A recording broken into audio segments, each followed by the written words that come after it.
በአባያና ጫሞ ሐይቆች መካከል ጥቅጥቅ ባሉ አረንጓዴ ደኖች አስደናቂው መልክዓ ምድር አቅፎ በያዙ ውብ ባህሎች ለዘመናት በደመቁበት ስፍራ የኢትዮጵያ እጅግ አስደናቂ መዳረሻዎች አንዷ አርባ ምንጭ። የአርባዎቹ ምንጮች ከተማ ምልኡ የተፈጥሮ ጸጋንና አሻራ የያዙት የነጭ ሳር ብሔራዊ ፓርክና የእግዚአብሔር ድልድይ፣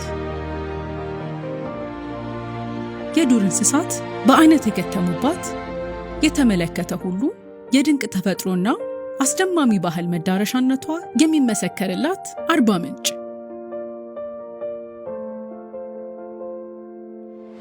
አስደማሚ የተፈጥሮ ችሮታ ባህልና ወግ አዋህዳ የያዘችው አርባ ምንጭ ዛሬ ደግሞ ጸጋዋን ያደመቀ ተጨማሪ ሀብትና አዲስ መዳረሻ መታያን አግኝታለች። የአርባ ምንጭ ኮንፈረንስ ሪዞርት የኢትዮጵያን የቱሪዝም ዘርፍ ለመለወጥና የሀገሪቱን የተፈጥሮ ባህልና ቅርሶች ለቀጣዩ ትውልድ ጠብቆና አድምቆ የማቆየት ርዕይን ሰንቆ በስራ ላይ የሚገኘው የገበታ ለትውልድ ሀገር አቀፍ ፕሮጀክት እውን የመሆን አንዱ ማሳያ ነው። በጠቅላይ ሚኒስትር ዶክተር አብይ አህመድ የተጀመሩት የገበታ ፕሮጀክቶች ማለትም ገበታ ለሸገር፣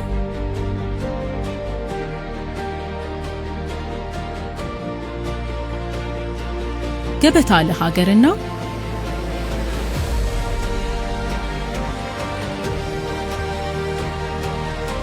ገበታ ለትውልድ ለኢትዮጵያ አዲስ የቱሪዝም ልማት መሰረት የጣሉ ውጥኖች ናቸው።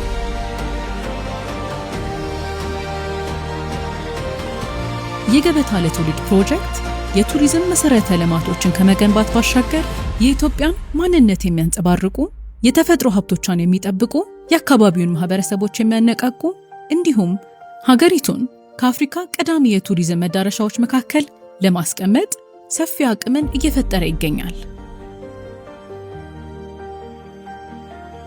በኢትዮጵያ ብሔራዊ የቱሪዝም ልማት ፖሊሲና ስትራቴጂ ላይ የተመሰረተው ይህ ተነሳሽነት ቱሪዝምን ለዘላቂ የኢኮኖሚ እድገት፣ ለኢንቨስትመንት፣ ለሥራ ዕድል ፈጠራ፣ ለባህልና አካባቢ ጥበቃ እንዲሁም ለዓለም አቀፍ ግንኙነት እንደ ቁልፍ መሳሪያነት ይጠቀማል። እንዲሁም የኢትዮጵያን ታሪክ፣ ባህልና የተፈጥሮ ገጽታ መሰረት ያደረገ ዓለም አቀፍ ደረጃውን የጠበቀ ጥራት ያለው የቱሪዝም መሰረተ ልማት ለመገንባት ያላትን ቁርጠኝነት አጉልቶ ያሳያል። የአርባ ምንጭ ኮንፈረንስ ሪዞርት የዚህ ርዕይ መሳካት አንዱ መገለጫ ነው። ሪዞርቱ በኢትዮጵያ እያደገ የመጣውን የስብሰባ ኮንፈረንሶችና ኤግዚቢሽን ኤምአይሲ ኢንዱስትሪ ትልቅ ምዕራፍ ከፋች ነው። ዓለም አቀፍ ደረጃውን የጠበቁ የኮንፈረንስ መሰረተ ልማቶችን ከዋና ከተማ ውጪ በማስፋፋት ኢትዮጵያ ለክልላዊና ዓለም አቀፋዊ የንግድ ስብሰባዎች፣ የአካዳሚክ መድረኮች፣ የድርጅት ስብሰባዎች፣ መንግስታዊ ጉባኤዎችና የተለያዩ ማህበራዊ ኮንፈረንሶች ተወዳዳሪ መዳረሻ እንድትሆን ያደርጋል። ይህ የንግድ ቱሪዝም የአካባቢውን ኢኮኖሚ በማነቃቃት በባህልና በተፈጥሮ ቅርስ በበለጸገችው ኢትዮጵያና በተሳታፊዎች መካከል ጠንካራ ግንኙነት መፍጠር የሚያስችል መሰረተ ልማትና ሁነቶችን አካቷል። ከአርባ ምንጭ አውሮፕላን ማረፊያ በጥቂት ደቂቃዎች ብቻ ርቀት ላይ የሚገኘው ይህ ሪዞርት ጎብኚዎችን በውብ መልክዓ ምድር መካከል በተነጠፉ መንገዶች፣ ሰፊ አረንጓዴ ቦታዎችና ዘመናዊ ውበትን ከባህላዊ ሴቶች ጋር በሚያዋህድ ስነ ህንፃው እንኳን ደህና መጣችሁ ብሎ ይቀበላል። እዚህ ቦታ እያንዳንዱ ስራ ተለቅሞ ትርጉም ያለው እንዲሆን ታስቦበት በጥንቃቄ ተዘጋጅቷል። ሪዞርቱ ምቾቶ ሳይጓደል ለብቻው ለመሆን የሚመርጡት ቦታና ሰዓት ተጠብቆ ከኢትዮጵያ እጅግ አስደናቂ መልክዓ ምድሮች አንዱን ያለመገደብ ለመመልከት የሚያስችሉ 2 ፕሬዚደንሻል ስዊቶችን ጨምሮ 85 ቅንጡ የእንግዳ ማረፊያ ክፍሎችን ይዟል።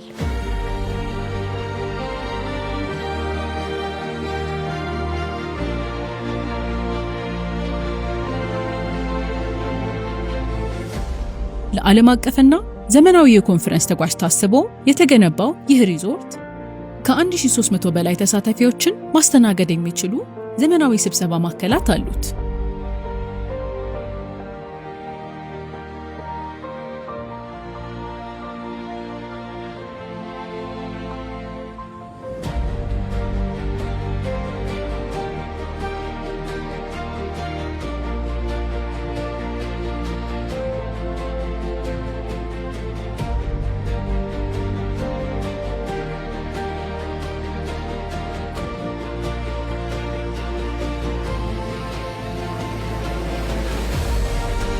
ተሰብሳቢዎች ከመጡበት ዓላማ በተጨማሪ የማይረሱትን አጋጣሚና ልምዶች ይዘው ይመለሳሉ።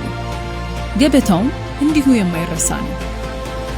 እንግዶች በቅንጡ ምግብ ቤቶች ውስጥ ከሚቀርቡ ዓለም አቀፍ ተወዳጅ ምግቦች ጎን ለጎን እውነተኛ ኢትዮጵያዊ ጣዕምን የያዙ ምግቦችን ያገኛሉ። ከነዚህም መካከል የቪአይፒ የምግብ አዳራሽና በሐይቁ ላይ ተንሳፋፊ የሆነ ልዩ ምግብ ቤቶችና መስተንግዶ ያገኙበታል። እያንዳንዱ ጉርሻ በሐይቆች በደንና በተፈጥሮ ገጽታዎች እይታ ይታጀባል። ከንግድና መስተንግዶ ባሻገር የተሟላ መታደስን የሚያገኙበት ልዩ ቦታ ነው። በስፓው ዘና ይበሉ፣ በባህላዊ የጤና መጠበቂያዎች ይታደሱ፣ ቢፈልጉ ይዋኙ፣ የአካል ብቃት እንቅስቃሴም ያደርጉ፣ ወይም በቀላሉ በሀገር በቀል ዛፎች ጥላ ስር ይረፉ። ከቤተሰቡ ጋር በሚያምሩ የአትክልት ስፍራዎች፣ የስፖርት ማዘውተሪያዎች፣ የህፃናት መጫወቻ ስፍራዎችና እርሶን ከተፈጥሮ ጋር ለማገናኘት በተዘጋጁ ሰላማዊ የእግር ጉዞ ሀሴትን ያገኙ። በሪዞርቱ ውስጥ ሀገር በቀል ዛፎች፣ ደኖችና በጥንቃቄ ከተዘጋጁ አረንጓዴ ቦታዎች ጎን ለጎን ከ2000 በላይ የፍራፍሬ ዛፎች ይገኛሉ። አመሻሽ ፀሐይ ስትጠልቅ ደግሞ እንግዶች ደማቅ ኮከቦች በፈሰሱባት ሰማይ ስር በቀዝቃዛ የደን ንፋስና በተፈጥሮ ድምፅ ተከበው በእሳት ዙሪያ ይሰበሰባሉ። ይህ ሁሉ እንዳለ ሆኖ የአርባ ምንጭ የልብ ምት ህዝቧን በደማቅ የባህል ትርኢቶች፣ በባህላዊ ሙዚቃና ጭፈራ እውነተኛ የኢትዮጵያ የቡና አፈላል ስርዓት በልዩ ሁኔታ በእጅ የተሰሩ የጥበብ ስራዎችና በኢትዮጵያዊ መስተንግዶ ባህላዊ ትውፊቶችን ይዞ የአካባቢው ማህበረሰብ ጎብኚዎችን በድምቀት ይቀበላል። እያንዳንዱ እንቅስቃሴ ታሪክን ይናገራል። ለወደፊቱ እየተጋች ያለችን ሀገር ታሪክ፣ በፈጠራ የተጠበቀን ቅርስ ታሪክ፣ ተፈጥሮንና ባህልን እንደጠበቁ ሁሉን አቀፍ የኢኮኖሚ እድገት የሚያነሳሳ ቱሪዝምን ታሪክ። ኢትዮጵያ ዓለም አቀፍ ደረጃ የጠበቁ የቱሪዝም መዝናኛ ስፍራዎችና የንግድ ትስስር ሁነቶች በአንድ ላይ የሚገኙባት ድንቅ መዳረሻ እየሆነች መምጣቷን የሚያበስር ነው። የአርባ ምንጭ ኮንፈረንስ ሪዞርት መቆያ ብቻ አይደለም። ንግድ ከመዝናኛ ጋር፣ ባህል ከዘመናዊነት ጋር የሚገናኝበት፣ ሐሳቦች የሚለዋወጡበት፣ አዲስ ወዳጅና ቤተሰብ የሚፈጥሩበት ምቹ ከባቢ እዚህ አለ። የኢትዮጵያ አስደናቂ ታሪክ ሕያው የሚሆንበት ልዩ አቅም የያዘ መዳረሻም ነው። ይህ የአርባ ምንጭ ኮንፈረንስ ሪዞርት ነው። ከተፈጥሮ የተቀዳ መዳረሻ፣ በባህል የበለጸገ፣ ለወዳጅነት የተቀረጸ፣ ለዓለም የተገነባ፣ ለሀገር አስቀጣዩ የነገ ትውልድ የሚሻገር